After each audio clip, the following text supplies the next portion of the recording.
पवन सिंह और शिवानी सिंह का एक गाना आता है आज सुबह सुबह, जिस गाने का नाम है राजा जी के दिलवा। और जो गाना है वो 9 घंटे में व्यूज़ जितना दिखा रहा है, अनुमान लगा सकते हैं कि उतने ही व्यूज़ गए हैं। 9 घंटे में इस गाने का 1.3 मिलियन व्यूज़ हैं। सोशल मीडिया पे इसके वायरल होने की बहुत बड़ी वजह ये है कि पवन सिंह और शिवानी सिंह। पूरी रिपोर्ट आपके लिए लेकर आई हूँ। उससे पहले यही कहूँगी कि मेरे चैनल को सब्सक्राइब कर दें और वीडियो को लाइक करना बिल्कुल ना भूलें। पवन सिंह और शिवानी सिंह की जोड़ी लोगों को काफ़ी पसंद आती है, क्योंकि धन ही हो सब धन से ही इन दोनों की जोड़ी को लोगों ने इतना प्यार दिया कि उसके बाद से सोशल मीडिया पे जोड़ी ही वायरल हो गई।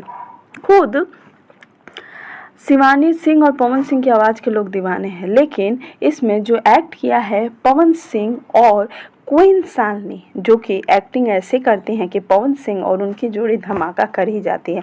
आपको ये गाना अभी तक कैसा लगा हमें ज़रूर बताइएगा और हमारे चैनल को सब्सक्राइब करना ना भूलिए।